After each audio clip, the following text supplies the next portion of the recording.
De acuerdo a la Organización Mundial de la Salud, el pie diabético constituye la destrucción de las estructuras que involucran precisamente el pie, secundario a un proceso infeccioso, circulatorio y neuropático, uno de los factores determinantes para la formación de enfermedad arterial periférica.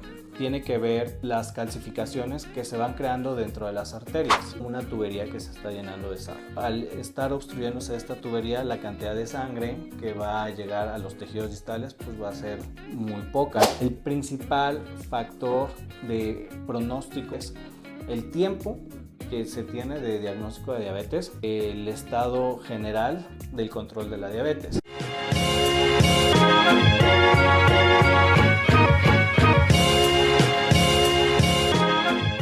Hola, ¿cómo están? Nos encontramos en el Hospital Ángeles Puebla y hoy estamos aquí porque le vamos a hacer algunas preguntas a un angiólogo en nombre de toda la comunidad de personas que vivimos con diabetes. Acompáñenme.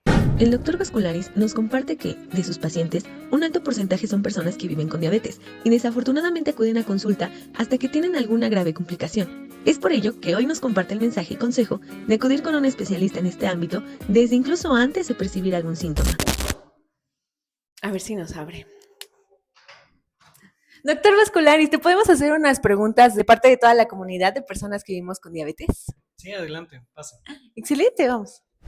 Bueno, ahora sí, vamos a comenzar con, si bien no todas las preguntas, algunas preguntas clave que a toda la comunidad de personas que vivimos con diabetes nos gustaría saber sobre angiología y diabetes. Doctor Vascularis, él es angiólogo y especialista en cirugía vascular y endovascular. Creo que la angiología es una rama de la medicina que, a pesar de que ahorita estás haciendo un énfasis para los pacientes, incluso entre el mismo ámbito médico es hasta cierto punto desconocida. Nosotros nos especializamos en el estudio de los vasos sanguíneos, que son los encargados de la circulación. Hablando de la principal complicación en las personas con diabetes, que es el pie diabético, que nosotros somos quienes realmente somos las personas capacitadas para llevar el tratamiento, el manejo y también la prevención de este tipo de complicaciones, que por si no lo sabían, es la complicación que causa mayor impacto a nivel social y económico a nivel mundial, de acuerdo a las cifras. De hecho, vamos a empezar por ahí. Creo que es uno de los miedos más grandes de la comunidad, me incluyo, pero justo queremos saber cómo podemos prevenir llegar a esta situación del pie diabético, desde dónde se desencadena o cómo nos podemos dar cuenta antes de llegar a una de las extremas condiciones de esta complicación. Lo primero que debemos de definir es qué es el pie diabético. El primer pensamiento cuando vimos esta expresión es pie diabético, pues cualquier persona que tiene diabetes tiene un pie diabético, ¿no? De acuerdo a la Organización Mundial de la Salud, el pie diabético constituye la destrucción de las estructuras que involucran precisamente el pie, secundario a un proceso infeccioso, circulatorio y neuropático. Todos estos van a congregarse para dar lugar a la destrucción de los propios tejidos, ¿no? Realmente una persona con diabetes tiene un pie de riesgo y cuando se tiene este pie diabético debemos de hacer un abordaje integral para poderlo manejar. Fíjate que sobre todo en México es muy difícil hablar incluso desde el primer contacto, poder prevenir una complicación que es tan grande y que tiene tanto impacto en la vida de una persona con diabetes, porque si tú vas y revisas la norma oficial mexicana para la prevención y el manejo en primer nivel de la diabetes, te vas a encontrar con una serie de recomendaciones sobre qué tipo de exámenes le tienes que hacer a esta persona con reciente diagnóstico, y en el apartado de la prevención del pie diabético simplemente viene pues revisar las uñas,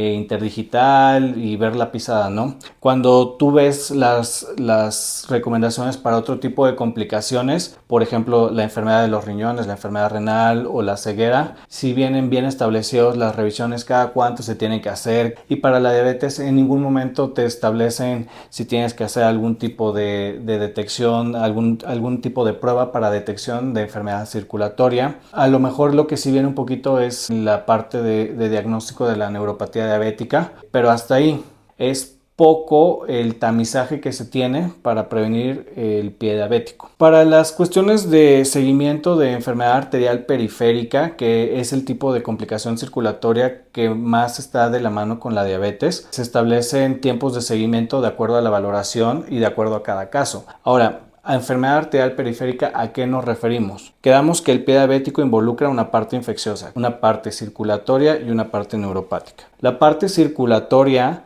tiene que ver con las calcificaciones que se van creando dentro de las arterias. Los tubos, los conductos, haz de cuenta una tubería que conduce sangre desde el corazón una vez que ha sido oxigenada para llevar todos esos componentes a los tejidos. Es sumamente importante que llegue una adecuada cantidad de oxígeno y nutrientes a estos tejidos. De la mano con los estados de hiperglicemia, la generación de sustancias de estrés oxidativo, radicales libres, otras alteraciones metabólicas como las grasas, el colesterol, se van informando calcificaciones en los vasos sanguíneos y estos vasos sanguíneos van a ir disminuyendo su luz como una tubería que se está llenando de sarro. Al llenarse de sarro, a la cantidad de sangre que va a llegar a los tejidos distales pues va a ser muy poca, ¿no? Literalmente como si estuvieras en tu casa, una vez que se llenó por completo de sarro la tubería, le abres a la llave, ya no sale nada, ¿no? Básicamente eso es lo que empieza a pasar con los pies de las personas que tienen una diabetes que no está controlada. El principal factor de pronóstico o de riesgo para evolución de este tipo de complicaciones es el tiempo que se tiene de diagnóstico de diabetes y también el estado general del control de la diabetes. Por eso es muy importante que una persona que tiene diabetes tenga controles seriados hasta lograr un buen control de diabetes. Hoy día lo más común que utilizamos son cifras de algo que se llama hemoglobina glucosilada. Lo ideal es mantener unos buenos niveles de hemoglobina glucosilada para disminuir el riesgo de progresión y de calcificación de los vasos sanguíneos. ¿Cuál dirías que son los síntomas que nos dan señal de que ya hay algún problema en el sistema circulatorio? En el caso de la diabetes, puede ser síntomas que son muy sutiles. Si tú en este momento agarras y te metes a internet, vas a encontrar que los síntomas de circulatorio principalmente van a ser algo que se llama claudicación. Es un dolor que se presenta en las piernas a la hora que nosotros tenemos actividad física, que puede ser muy variable. Existe claudicación leve, moderada, severa o incluso algo que se llama dolor isquémico en reposo, que es cuando ya la cantidad de sangre que llega es mínima. Sin embargo, México, al igual que los demás países de Latinoamérica, tiene esta particularidad que la diabetes es la causa principal de enfermedad arterial periférica y existen diferentes tipos de neuropatía. Prácticamente 3 tipos de neuropatía, que es la neuropatía sensitivo-motora, la neuropatía autonómica y la neuropatía tipo mononeuropatía o específica. La más común es la sensitivo-motora, que es donde va a marcar un parteaguas para qué tipo de molestias va a presentar una persona con diabetes. Cuando nosotros hablamos de sensitivo-motora, hablamos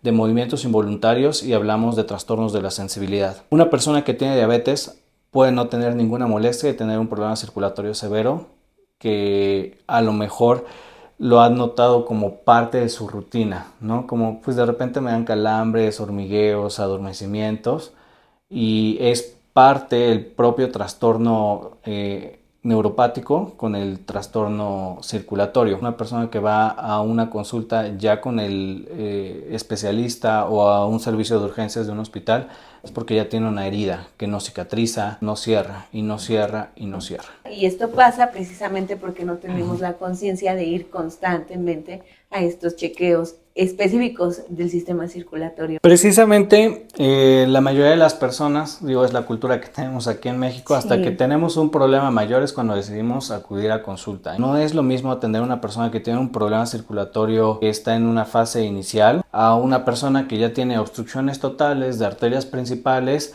y que ya tiene una herida que no cicatriza. Una persona vamos a ocupar algunos medicamentos, algunas recomendaciones, modificaciones al estilo de vida y en otra persona puede requerir procedimientos mayores o incluso pues obviamente toda esta plática deriva porque el pie diabético hoy día es la primera causa de pérdida de extremidad a nivel mundial y México no es la excepción. Por eso igual, en el marco del Día Mundial de la Diabetes estamos aquí hoy para hacer conciencia sobre este tema. ¿Cómo detectaríamos si sí ya hay un problema en la circulación o que siguen el tratamiento? Cuando presentan este tipo de cosas, claro, tenemos que agendar la consulta para poder hacer la revisión.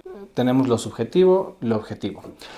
Lo subjetivo es lo que mencionamos, lo que es percepción del paciente y lo objetivo va a empezar desde la exploración física. Vamos a ver cómo está la coloración, la temperatura, la presencia de llenado capilar, pulsos, en qué zonas tenemos estas características de la piel, la pérdida de vello. Y una vez que tenemos este tipo de hallazgos. Existen diferentes pruebas que vamos a ir haciendo. Presiones transcutáneas de oxígeno, índice tobillo-dedo. Hoy día el estándar de oro para el diagnóstico está peleado entre un dúo, que es el ultrasonido Doppler arterial y también la angiotomografía o angioresonancia. El ultrasonido Doppler nos va a servir como una prueba menos invasiva. Vamos a analizar los flujos sanguíneos y las velocidades y características de flujo que estos llevan hasta los territorios más distales. La angiotomografía nos va a hablar un poquito más sobre hallazgos de calcificación,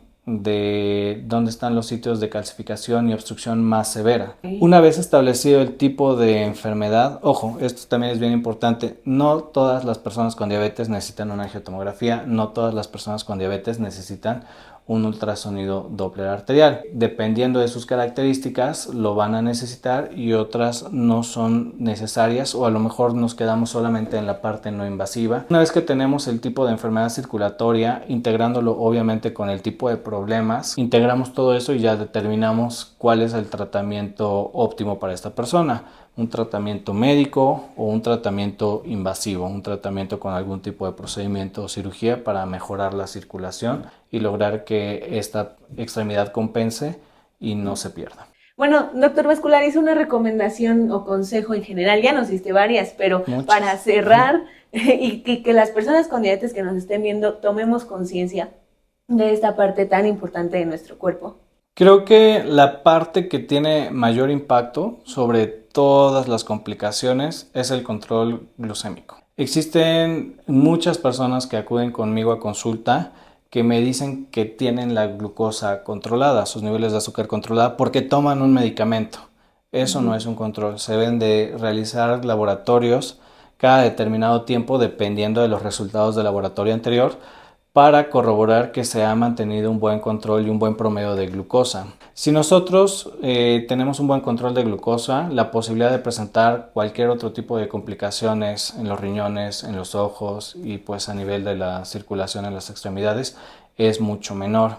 No nos exime de complicaciones, pero nuestro pronóstico, nuestra estadística va a ser mucho mejor si tenemos un control a que si no lo tenemos. Actividad física, alimentación y la toma de medicamentos que sean necesarios para lograr un control óptimo de glucosa. Perfecto, pues muchas gracias, ahí lo tienen, vamos a seguirnos viendo, les dejamos todos los datos y la información del doctor Vascularis para que acudan a consulta y revisión temprana para evitar complicaciones, y pues muchas gracias por tu tiempo, doctor, nos estamos viendo.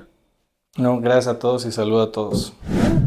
Bueno, pues ya salimos de esta entrevista, la verdad que yo salí con muchísima más conciencia de mi diabetes, con más ganas de cuidar de mis cifras y de mis chequeos periódicos. Espero que ustedes también, y también vengan con el doctor Vascularis. También de este lado les dejo sus datos para que agenden su consulta y cuiden de su cuerpo y por supuesto de su diabetes. Nos vemos en la próxima.